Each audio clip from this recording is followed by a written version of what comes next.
Rachel Zegler is getting a lot of hate. Do I think she made some mistakes along the way? I do. She made quite a few mistakes along the way. And when she landed a big role like this and realized that this is not the character that she really wants to portray. And I feel like, especially with people like this that have like these types of viewpoints, I don't see her coming back from this at all. I think she is totally cooked with this. She should have given that role to someone who really understands that character and loves that character. She walked out with a big smile on her face, but in just a few seconds, that happy smile broke apart. The second Rachel Zegler walked onto the stage, everything changed, and not in a good way. This wasn't like walking down a fancy red carpet or doing a planned interview with reporters. This was real, raw, and happening right in front of everyone. Honestly, girl boss narratives suck. They are either overpowered, poorly written, forced down the audience's throat, and it just looks like I'm staring at TikTok modern women that always talk about men are trash, men are this, men are that. You finally got the opportunity to do that, especially with this buffoon right here. I still don't know why she's still alive. Before you start saying I'm sexist, here are some well-written female characters. This woman right here is way better. So is she. And her too.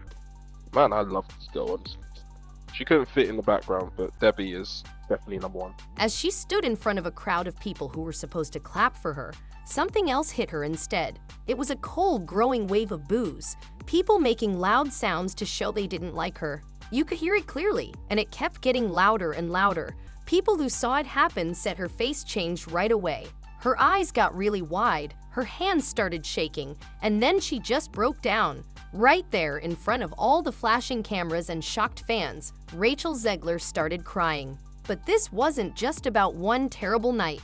This was when everything finally exploded after a storm that had been building up for months. Some people would even say for years. I never wanted to come off as me being ungrateful for the opportunities I've had.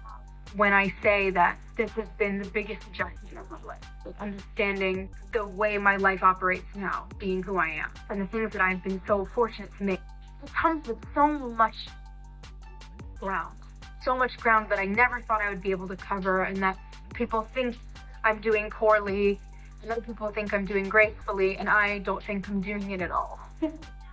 Going from being Hollywood's golden girl to being the most booed woman in Disney's recent history didn't happen all at once. It was a slow fall that was hidden under fancy red carpets and fake smiles. And it all led to this moment, a moment so uncomfortable and real that even the people who didn't like her were surprised. But how did this happen? What really made fans turn against her so publicly? And what happened after the tears that left everyone stunned? Rachel Zegler is back in the news because her PR team is working overtime right now to fix her image because so many of these resurfaced video clips of her just make her look really, really bad. What matters here is perception. Who she actually is actually has little consequence on any of this. How she's perceived by the world. That's what matters. Right. And how she's perceived by the world is not good because she hasn't been able to escape these interview clips which show a clear disdain for the company she works for, a clear disdain for the story in which she's been hired to help portray and tell. So who she is really has little bearing on any of this. At the end of the day, Disney doesn't care who she really is. I'm sure the people that love her are her friends and family. She's plenty nice to them. That's not what matters. Not too long ago, Rachel Zegler was supposed to be the face of Hollywood's future. Steven Spielberg picked her himself to be the main character in West Side Story. Disney chose her to become their next real-life princess. Everyone said she was going to be a breakout star, someone talented, charming, and strong. Her first big movie performance won her a Golden Globe Award. Overnight, she went from being nobody to being unstoppable. The people who run movie studios said great things about how well she could act. Yeah, well, we're busy, of course. Vita opens at the Palladium this summer, so we're collaborating with Jamie Lloyd again following Sunset Boulevard. Well, Rachel was desperate to play Eva Perón. You know, it was her idea, and we saw an audition tape, and she was absolutely sensational. You know, she worked with our musical supervisor in New York on the material. The versions of the songs were terrific. Jamie's excited, Andrew and Tim are excited. So, I mean, it should make for a fabulous summer at the Palladium. Ticket sales are already, through the roof. So we're really thrilled about that. Movie critics dubbed her the next big thing in the industry. For a while, it seemed like nothing could go wrong, but behind all the clapping, something was already starting to break. People who work in the movie business whispered about problems happening behind the scenes. She was young, yes, but she also didn't have much experience. And as she became more famous, she also started talking more and more online. Rachel Zegler wasn't just acting in movies. She was saying a lot of things. A lot of what you see with Zegler is really just a pretty common Gen Z mentality and approach to work. She believes that she should be able to express herself, speak her truth, or whatever nonsense, regardless of the consequences of everybody else. In reality, you have a job. You're getting paid to do this job. You signed on the dotted line. You took on the role, and that job comes with certain basic responsibilities. And one of the most basic is the responsibility to control yourself and comport yourself a certain way publicly so that you don't harm the project, thereby harm all the hundreds of other people who are working.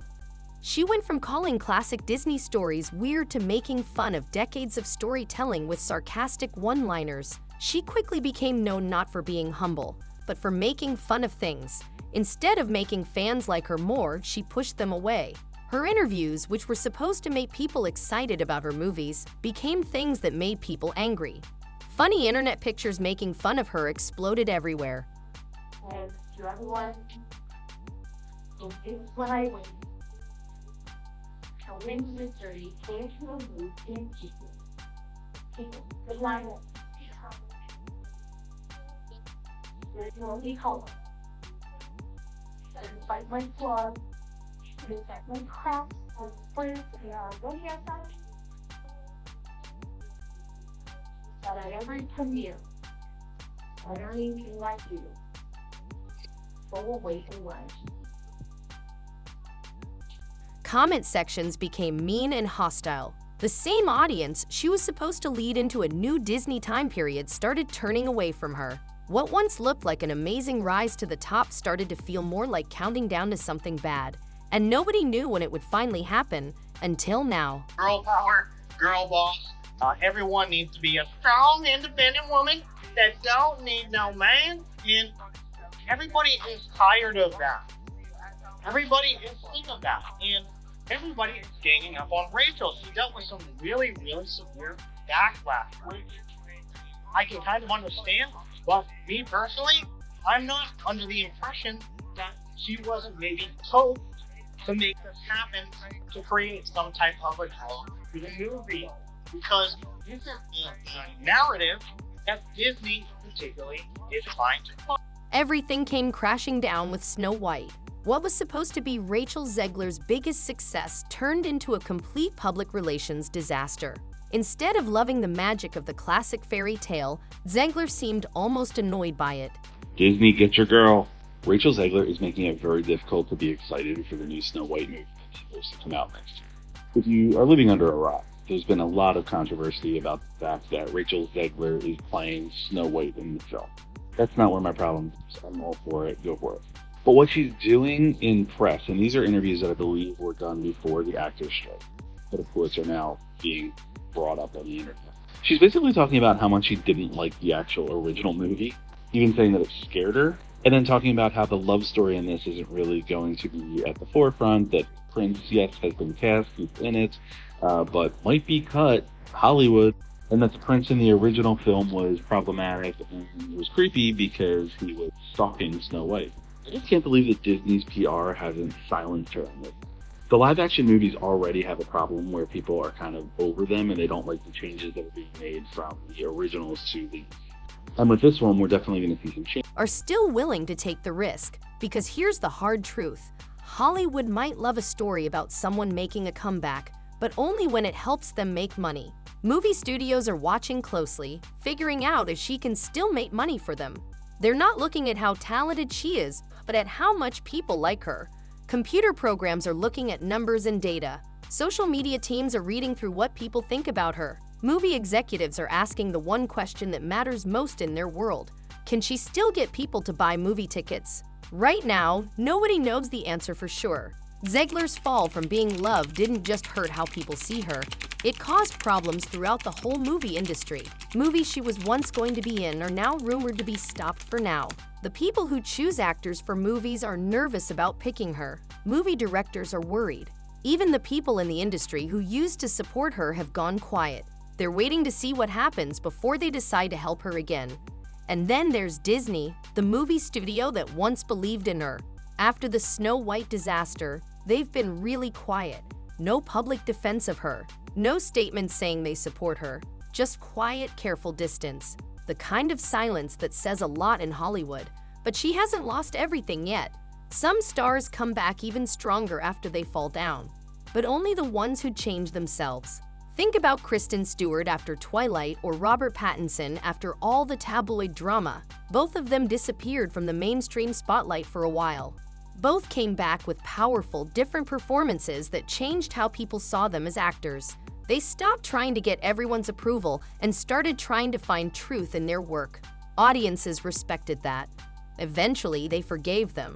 Some people even forgot about the bad times. Zegler might not have that much time.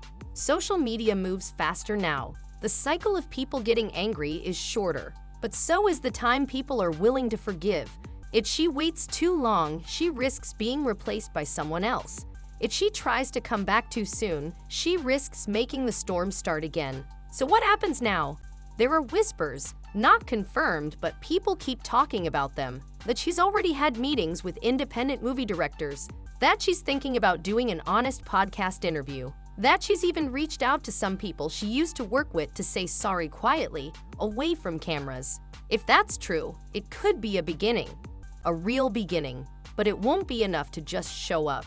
She'll need to take control of her own story. Not as someone who got hurt, not as someone who had great ideas that people didn't understand, but as a person with flaws who made mistakes, got caught up in the Hollywood machine, and is now trying, really trying, to figure out who she is without someone telling her what to say. Because in the end, the most powerful comeback stories aren't built on saying sorry. They're built on being real and honest. And Rachel Zegler?